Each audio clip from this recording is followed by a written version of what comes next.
오늘 읽을 책은요, 설득의 심리학이라는 책입니다. 저번에 읽던 책은 제가 다 읽어서 이제 읽을 게 없어서 새 책으로 들고 왔어요. 책을 찍어 먹는 방송이니까, 님들이 이전에 읽었던 카네기의 인간관계론 궁금하시면 알아서 이제 사서 보시면 될 것 같고요. 오늘 낭독할 책은 설득의 심리학 1권. 이게 3권까지 있거든요. 꽤 길어요, 이게. 그런데 좀 인간관계론보다는 조금 더 가벼운, 예시들도 가볍고 내용들이 좀 가벼운 편이어서 사람의 마음을 사로잡는 6가지 불변의 법칙이라는 설득의 심리학 1권을 읽어나가도록 하겠습니다. 여러분도 누군가를 설득하고 싶을 때가 많지요. 심리학이라는 것도 참 재미있는 부분이고요. 같이 어떻게 사람을 설득할 수 있을지 알아가 봅시다.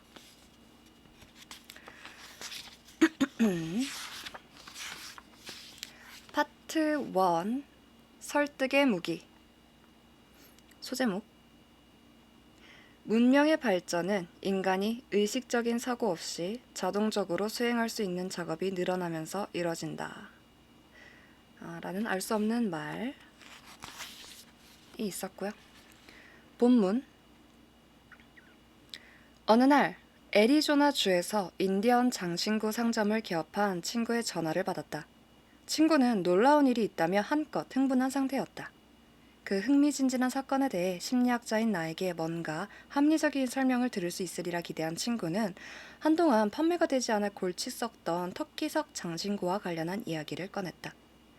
관광객이 몰려드는 철이라 여느 때와 달리 손님들로 가득 찬 상점에서 터키석 장신구는 가격 대비 품질이 훌륭한 편이었다. 하지만 도무지 팔리지 않았다. 친구는 판매를 유도하기 위해 몇 가지 전략을 시도해봤다. 터키석 장신구를 상점 중앙에 배치해 손님들의 주의를 끌어보려 했지만 별반 효과가 없었다. 판매 사원들에게 터키석 장신구 구입을 더 강력하게 권유해보라고 지시했는데도 역시 아무런 소득이 없었다. 제품 구매차 다른 도시로 출장을 떠나기 전날 밤 친구는 부하가 치민 나머지 매니저 앞으로 메모 한 장을 휘갈겨 썼다. 진열된 물건을 전부 원래 가격의 2분의 1로 판매할 것. 손해를 보더라도 그 불쾌한 재고를 얼른 처분하고 싶은 마음에서였다. 며칠 후 출장에서 돌아온 친구는 터키석 장신구가 하나도 남아있지 않은 진열장을 보고 그러려니 했다. 그러나 이내 자신이 2분의 1이라고 흘려 쓴 글씨를 매니저가 2로 착각했다는 사실을 알고 깜짝 놀랐다. 진열장 속의 모든 제품이 원래 가격의 2배로 팔린 것이다. 이 상황에 몹시 놀란 친구는 도저히 이해되지 않아 나에게 전화를 걸었다고 말했다. 나는 그 이유를 충분히 짐작할 수 있었지만 제대로 된 설명을 원한다면 다른 이야기부터 들러보라면서 어미칠면조 이야기를 해줬다. 비교적 최근에 등장한 과학 분야인 동물 행동학과 관련이 있는 이야기였다. 어미칠면조는 성실하고 주의 깊게 새끼를 보호하는 훌륭한 습성을 지녔다. 새끼의 체온을 유지해주고 깨끗하게 닦아주며 품에 안고 보호하는 등 새끼를 보살피는 데 많은 시간을 보낸다. 그런데 이런 어미칠면조의 양육 방법에 뭔가 묘한 점이 있다. 어미의 모든 양육 행동이 새끼 칠면조가 내는 칩칩 소리로 촉발된다는 사실이다.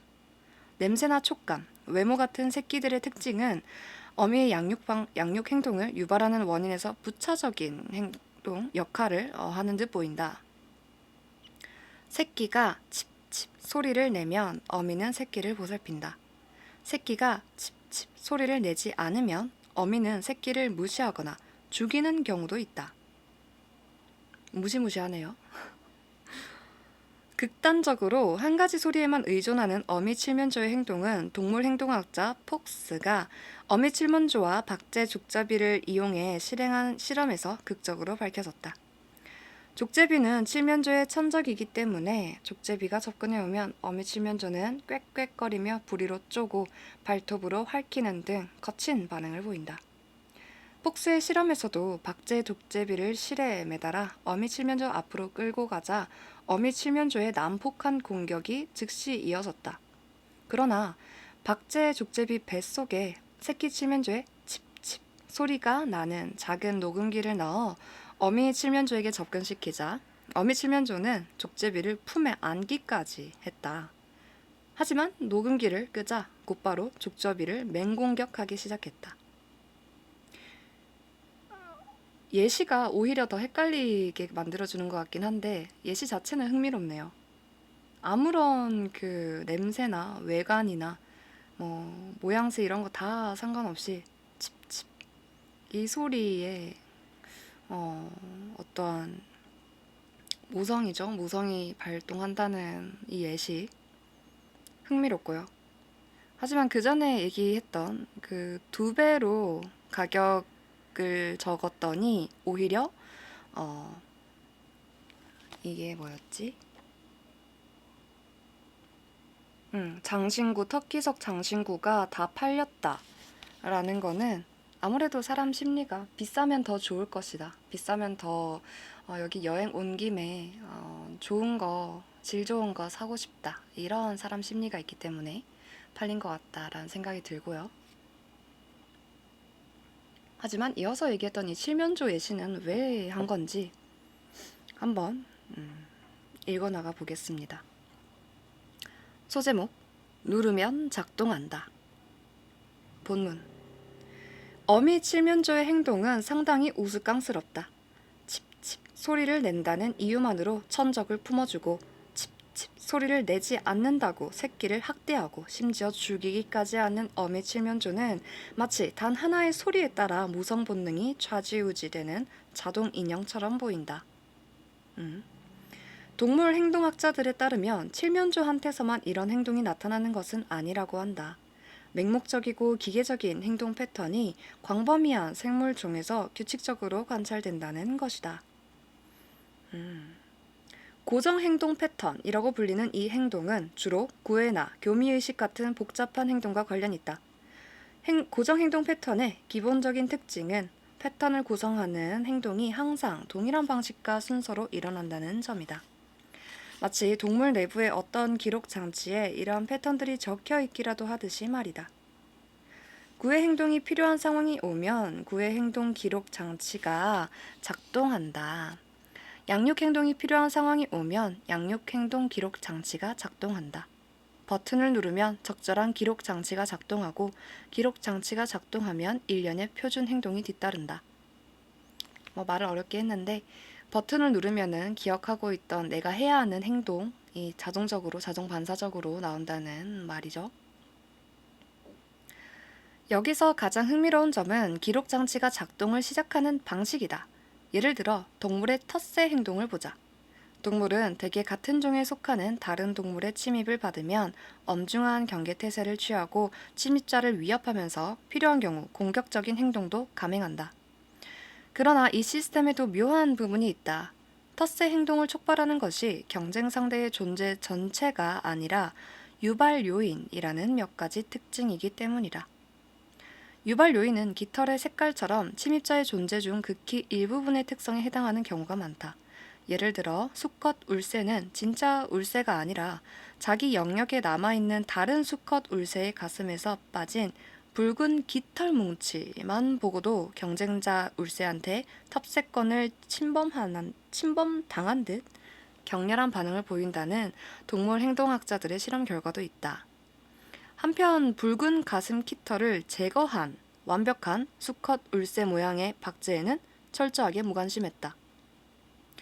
이것도 그 칩칩 반응에 칩칩 소리에 반응하는 칠면조와 완벽하게 같은 예시네요.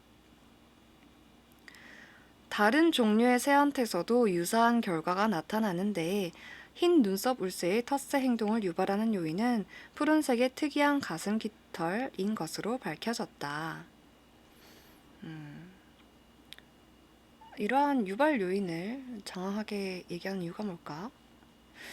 유발 요인을 조작하면 하등 동물의 황당하고 부적절한 반응을 얼마든지 이끌어낼 수 있겠다고 우쭐해하기 전에 먼저 두 가지 사실을 유념해야 한다.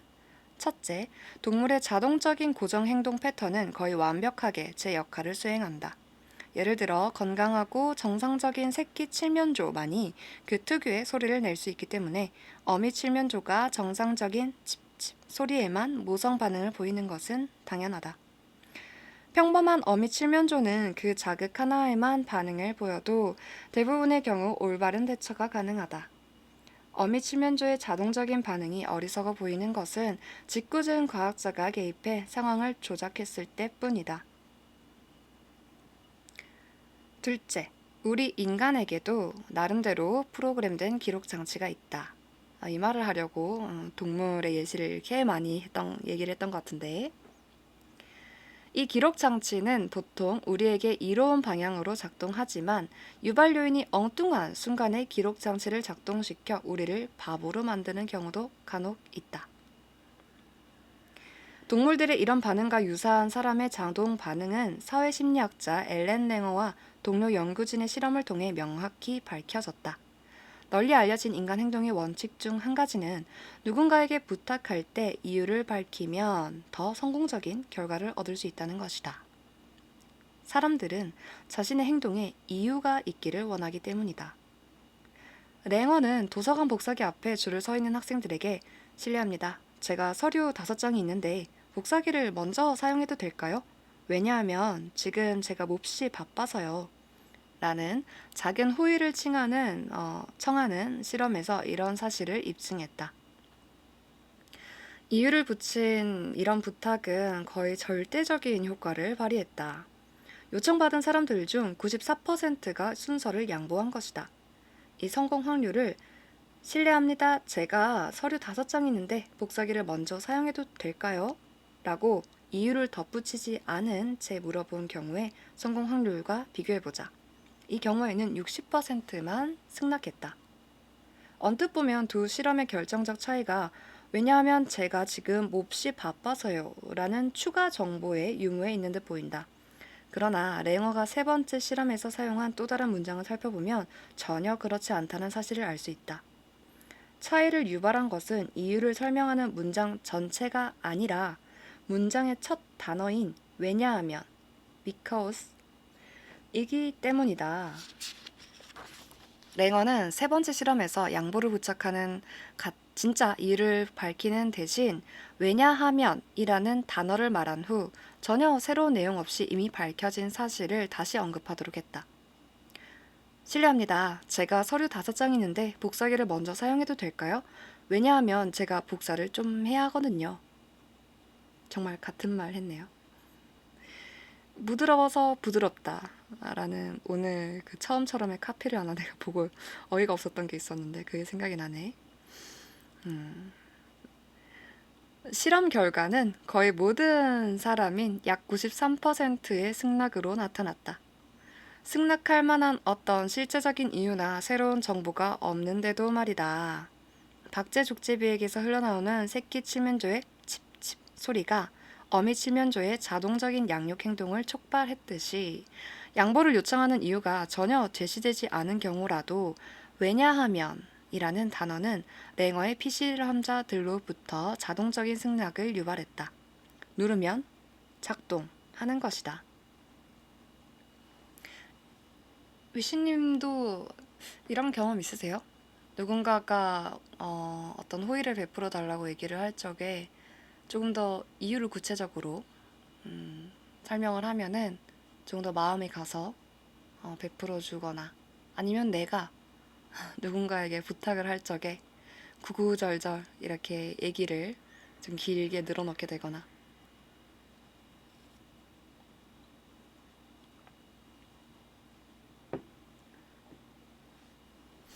저는 왜냐하면 이라는 단어를 그렇게 사용하지는 않는 것 같은데 근데 정말 좀 예의를 차려서 진심 어린 부탁을 좀 할 때에는 조금 더 길게 얘기는 하지요. 의심님. 누군가가 그렇게 말해도 잘 들어주지 않았어요. 아주 단호한 분이시군요. 왜 그랬어요? 그렇게까지 말하면 좀 들어주지 그랬어. 너무 바빴어? 좀 단호해서. 이제 좀 유하게 살려고 노력 중이에요. 뭐 단호할 때는 단호해야지. 근데 좀 부탁하면은 뭐 여유가 있을 때에는 들어줄 수 있는 거잖아. 근데 좀 신기한 거는 여기에서 예시를 한 것 중에 흥미로운 부분은 아무래도 뒤에 내용이 전혀 새로운 게 아닌데도 왜냐하면 진짜 이유를 설명하는 그 형용사 이어주는 형용사라고 해야 하나 이게? 형용사는 아니지. 이어주는 접속사가 들어가면은 사람들이 이유가 있군, 구체적인 이유가 있군 이렇게 생각하게 되고 충분히 호의를 베풀어준다 라는 사고관념이 좀 신기하네요.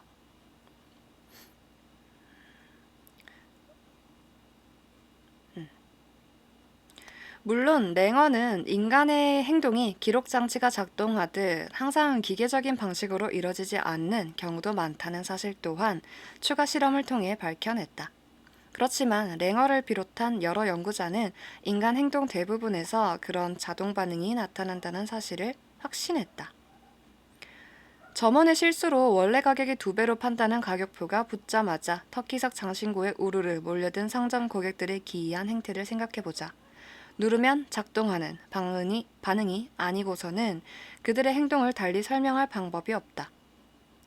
고객들은 대부분 터키석에 대해 잘 알지 못하는 부유한 여행객들이었기 때문에 비싼 것이 좋은 것이라는 원칙, 역시, 즉 고정관념을 구매 지침으로 삼았던 것이다. 상품의 품질에 대해 확신이 없는 사람들이 이런 고정관념을 주로 사용한다는 사실이 여러 연구에서 밝혀진 바 있다. 좋은 장신구를 구매하고 싶었던 여행객들은 가격 외에 마땅한 판단 기준이 없자 가격이 높게 책정된 터키석 장신구를 소장한 가치가 있다는 좋은 제품으로 인식한 것이다. 가격이 품질을 가늠할 수 있는 유일한 유발 요인이었으므로 좋은 품질을 원하는 구매자들 사이에서 극적인 가격 인상이 극적인 판매 증가를 이끌어낼 수 있었다. 아무래도 비싸면은 조금 더 질이 좋을 거야 라고 생각하는 게 좀 있죠. 인간 심리가.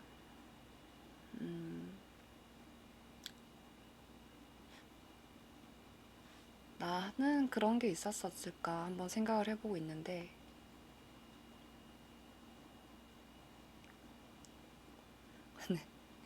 근데 저는 약간 그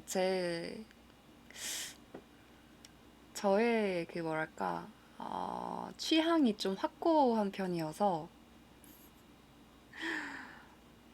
비싸도 내 취향 아니면은 약간 눈이 안 갔던 그런 추억밖에 지금 생각이 나는 게 없네.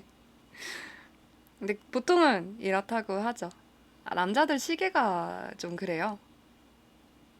남자들 시계는 뭐 더 비싸면은 실제로 더 좋지 않나요? 근데 남자들이 시계를 살 적에 그렇다는 건가? 비싼 거를 더 높게 치고 더 사고 싶어 하고 뭐 그렇다는 건가요?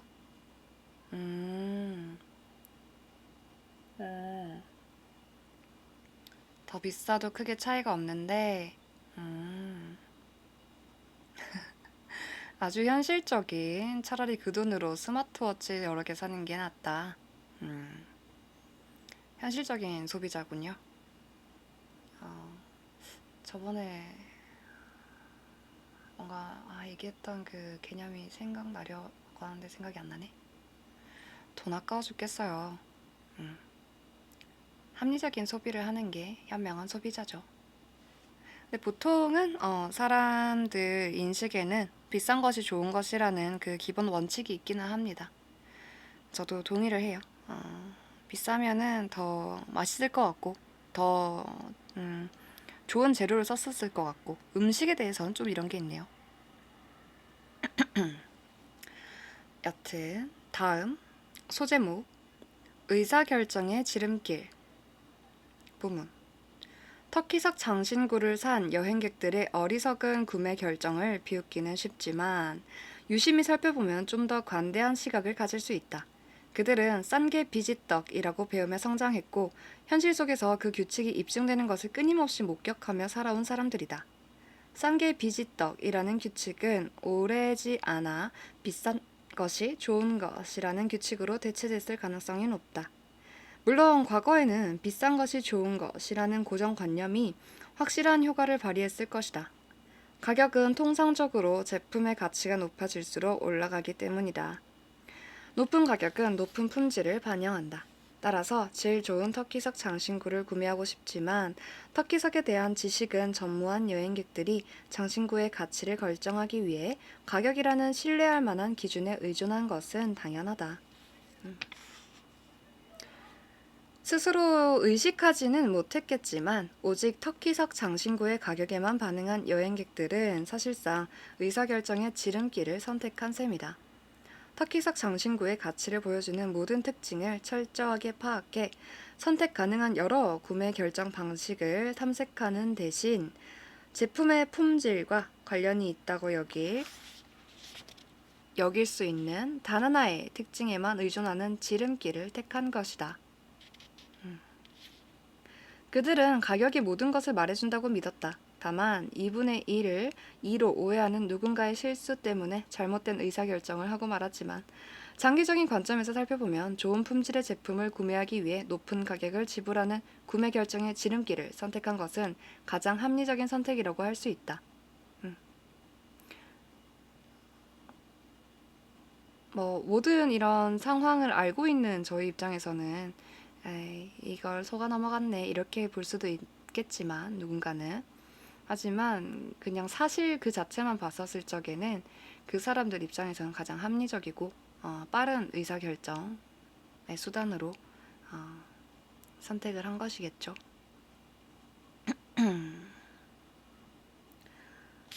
실제로 인간의 많은 행동이 이렇듯 자동적이고 상투적인 행동 방식의 지배를 받는데 대부분 가장 효과적인 행동 방식이자 반드시 필요한 행동일 경우가 많다.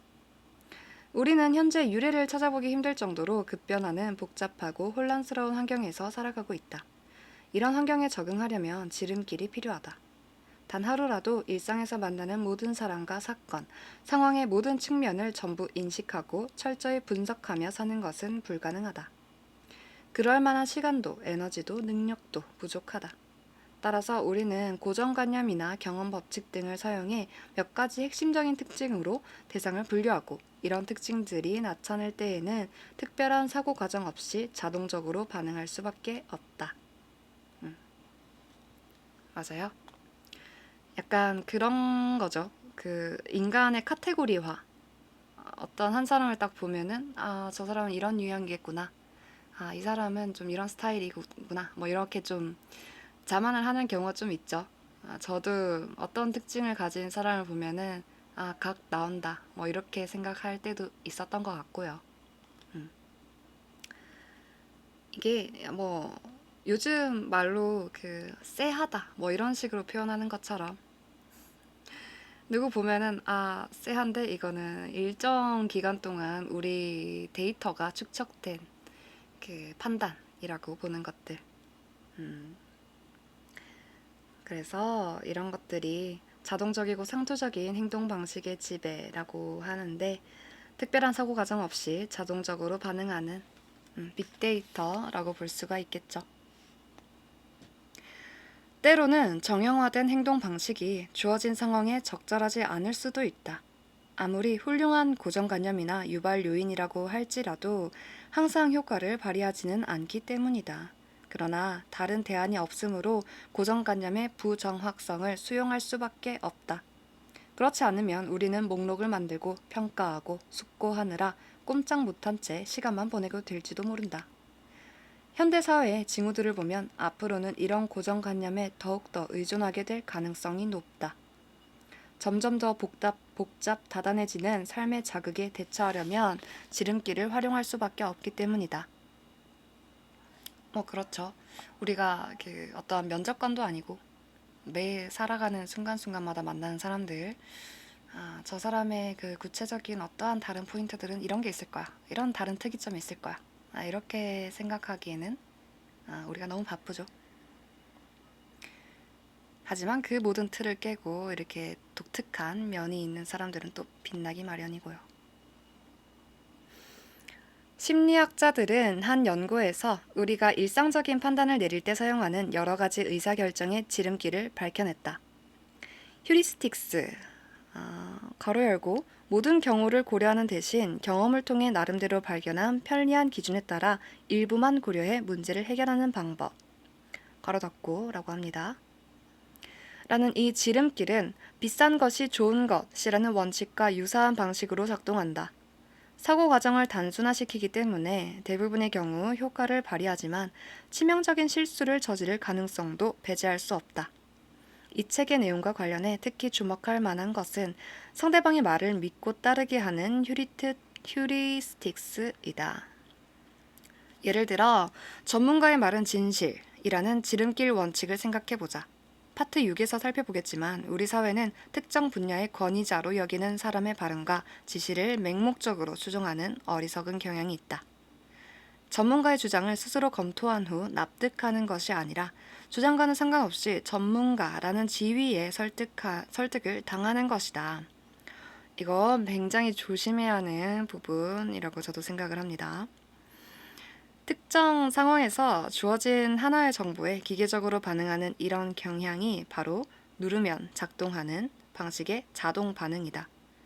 반면에 모든 정보를 철저히 분석한 후 반응하는 경향은 통제 반응이라고 말할 수 있다. 교수님들의 말이 다 옳다. 선생님의 말이 다 옳다. 사수님의 말씀이 다 맞다. 이런 생각 굉장히 위험합니다. 그들이 뭔가 생각해온 그 현재와 또 지금의 현재가 다를 수 있기 때문에 그들이 걸어온 길은 항상 존중하고 인정하고 이해하고 받아들이되 지금 당장 내가 지금 보고 있는 이 현실과 또 어떤 괴리가 있는지 또 좀 유심히 잘 살펴볼 줄 알아야 한다고 요즘 많이 생각을 하고 있습니다. 저는.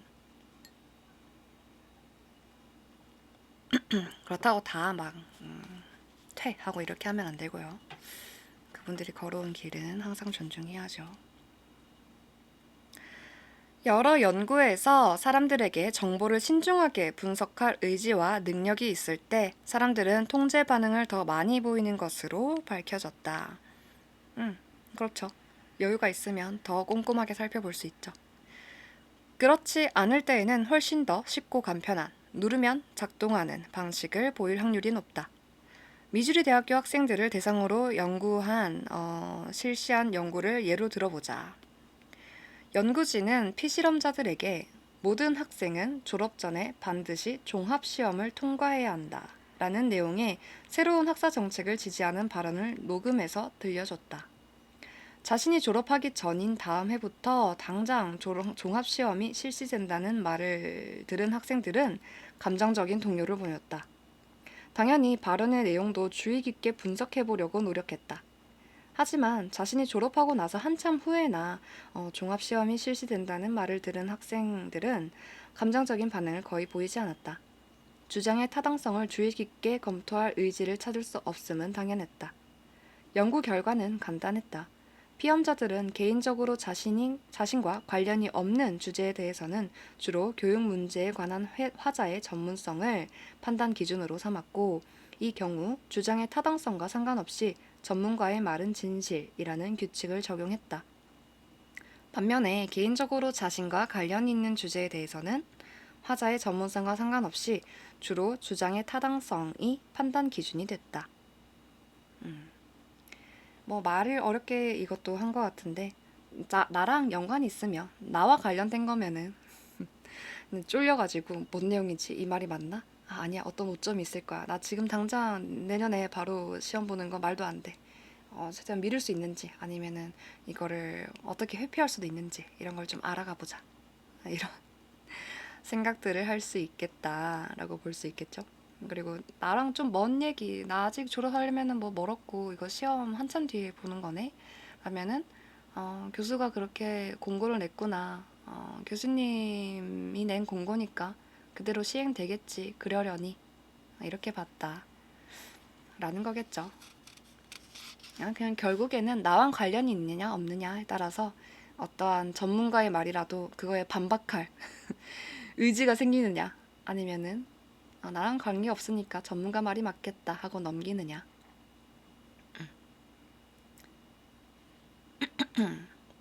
그러면 위시님, 그러면 터키석 비싼 장신구 사는 것도 나랑 관련된 거 아닌가? 네, 그렇죠. 관련된 건데 거기에서는 나와 관련된 거냐 아니냐 이거가 아니라 모두가 나와 관련돼 있는 집단군이었고, 그 중에서 이제 판단을 내리는 거는 비싸냐 싸냐 여기에서 나뉘는 거죠. 싸면은 싼 게 비지떡, 싸면은 이거 질도 안 좋을 거야. 하지만 비싸면은 비싼 값을 하겠지. 이렇게 생각하고 샀다는 거죠. 여기까지 읽었을 적에 지금 10시 31분을 향해 가고 있군요. 제가 책을 이제는 30분씩만 읽으려고 하고 있거든요. 너무 오래 읽으면은 그 듣는 사람도 약간 그 말하는 사람이 힘들지 않을까 이렇게 생각하게 된다는 피드백을 제가 들었던지라 그럴 수 있겠다. 나 좀 가볍게 가야겠다 해서 30분이 지났으므로 오늘 방송 여기서 마무리하겠습니다.